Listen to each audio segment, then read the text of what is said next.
that you're having a wonderful day wherever you are. I wanted to come on here with a really vulnerable subject and literally just do it as I'm coming to you. Just hit play on my camera, and I don't know if it's hard to hear me because I might be a little quiet when I first start talking, and I don't have my microphone today, and I'm outside, as you can tell.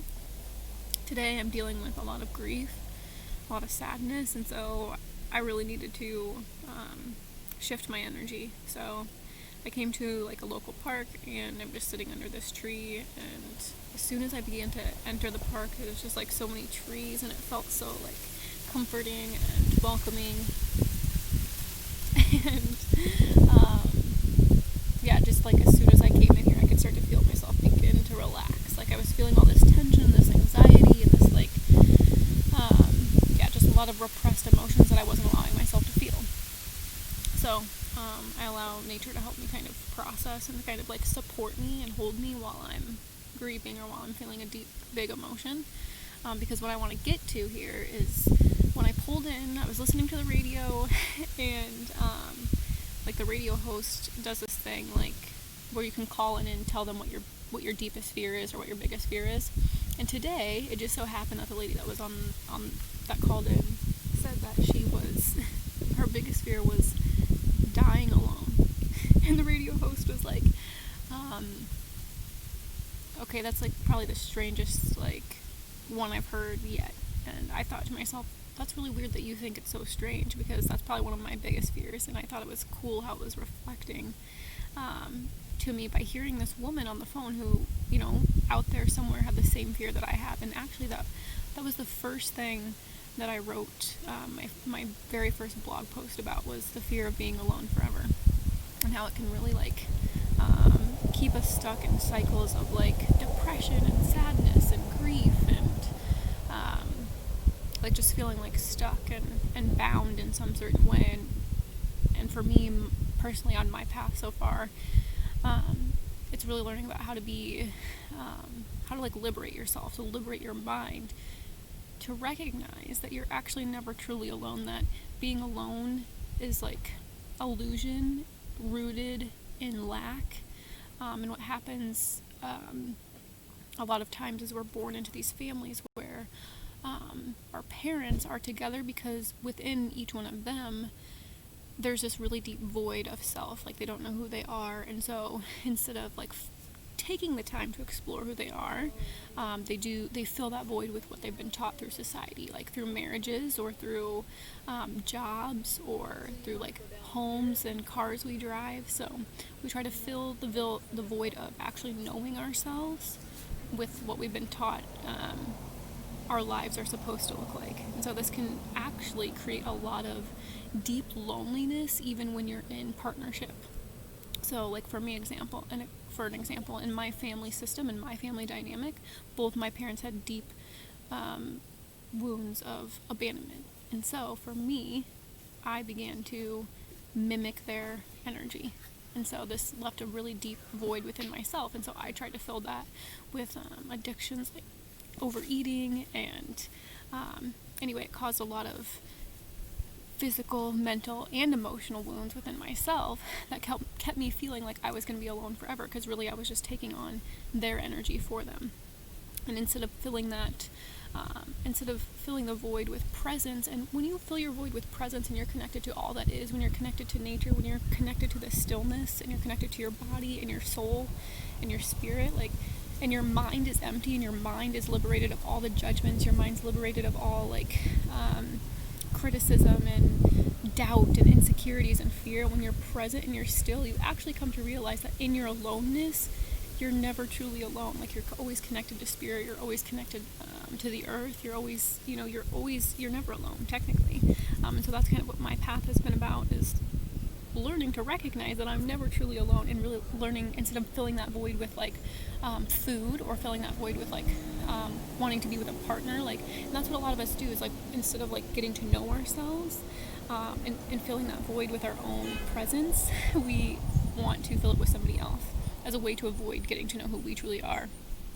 Because maybe we don't want to be judged, or we don't want to live outside the box. We don't want to, getting to know yourself is kind of a deep process, because you can't ignore certain parts of you. You can't abandon certain parts of you. Like if there's parts of you you don't like, you can't just project them onto your partner. You have to actually really sit with them and feel the emotion that's deeply rooted behind your own feelings and your own wounds. So just really sitting with them is really uncomfortable. So that's why we avoid being alone at all costs. So there's like this really weird thing of like deeply desiring to like be in a deep intimate relationship, but then instead of being in a deep intimate relationship with ourselves, we try to find ourselves in other people, and then we feel consumed or we feel lost by other people, or we just feel unworthy, so we just keep rejecting ourselves, and then we end up being alone forever, because the whole lesson is to learn that you're never actually truly alone. And then when you begin to feel that way and you feel connected, even when you are alone, then you free yourself. And that's what it's about, freeing your mind. So like freeing your mind from your wounds, freeing your mind, like I said, from judgments, and really opening up to the truth that like you are loved. Like a lot of us try to fill that void of like, I want somebody else to love me, like, but we don't sit down and realize, and I'm there too. This is something I've had to deeply heal within myself, and it's hard, and it fucking sucks. It sucks so bad, and it hurts. It like literally rips you apart. But that's the whole purpose, in my opinion, because it allows for more love to get in. And that's what we're really seeking, right? We just want more love. And so I totally relate with that girl on the radio station that said one of her biggest fears is dying alone. And I think that's a big fear for a lot of people, but maybe they don't admit it, and that's why they settle. And that's why they stay in relationships that aren't really good for them or meant for them, because they would rather be in pain and suffering and be in a really shitty relationship that doesn't align with who they truly are, doesn't make them actually happy, is better than dying alone or being alone, and really looking at ourselves, because we don't want to look at ourselves. But the funny thing is when we're in relationships, that person is our mirror. And so we actually are seeing ourselves, and everything we don't like, we're just going to like blame and be like, well, I don't like this thing about this person, and well, this person does this, and we'll judge. We'll be all Judge Judy, and we'll judge people left and right, rather than using those judgments as a reflection to see, well, you're meeting a part of you that you've denied and you've abandoned. So if you would go back and take care of those parts of yourself and nurture those parts of yourself and love those parts of yourself, you would see them. When you would see them in another person, you would love that about them.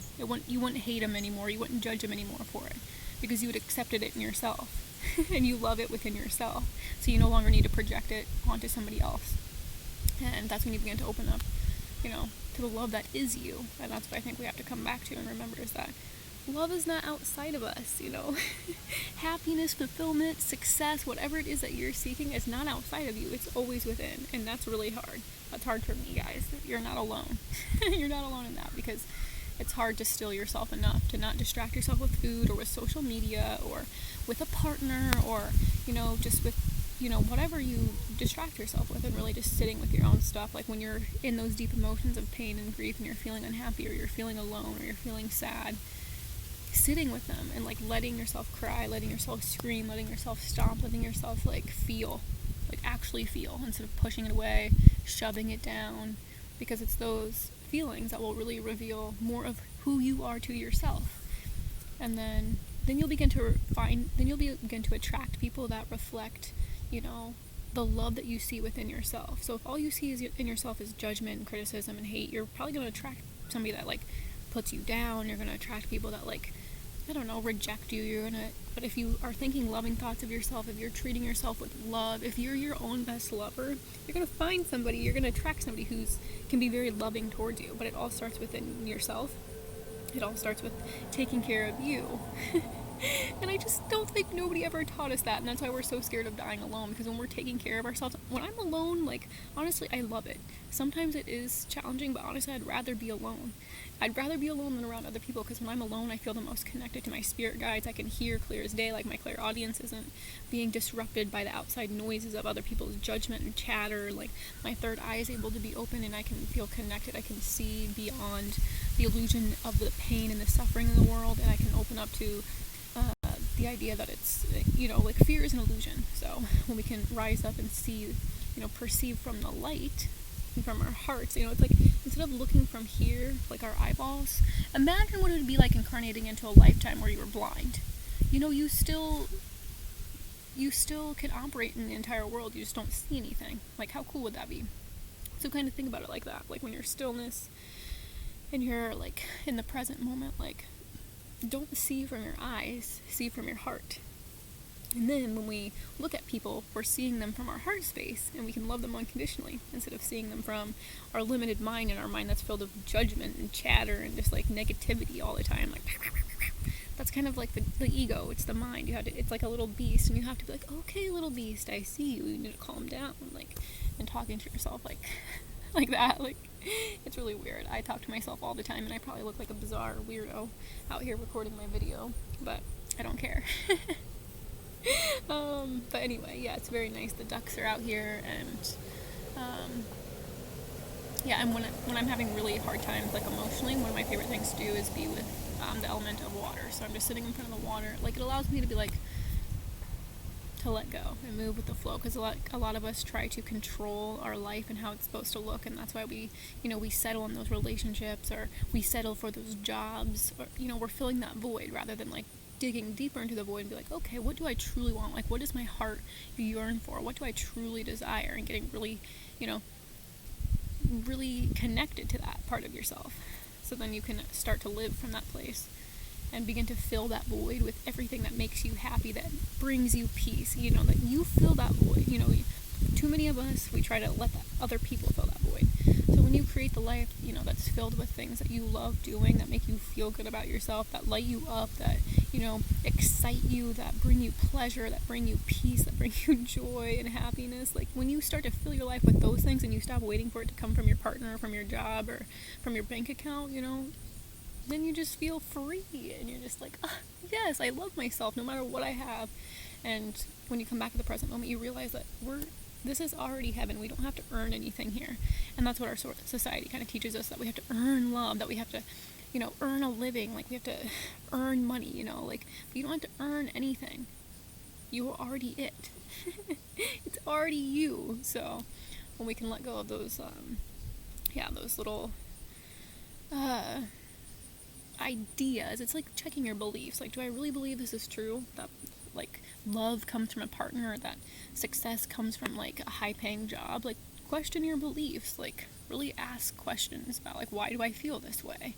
Why do I behave in this way? Why do I act this way? Most likely it's going to come from what you learned from your parents. So when you can really start asking questions and get curious, and curiosity kills the ego. It's one of my favorite sayings. So begin to ask questions every time like a fear arises, like, why am I feeling this?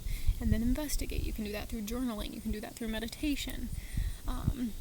You can do that just by like sitting and crying in your bed for hours. Like, meditation can look like so many different things. Don't let it fool you. It doesn't have to be, the traditional meditation pose. But I did feel Buddha as I sat under this tree, because that's classic Buddha. And whenever I'm suffering, he always helps me feel safe and at peace. And he always helps me transcend, always. And I think that's what we're learning how to do, is to transcend.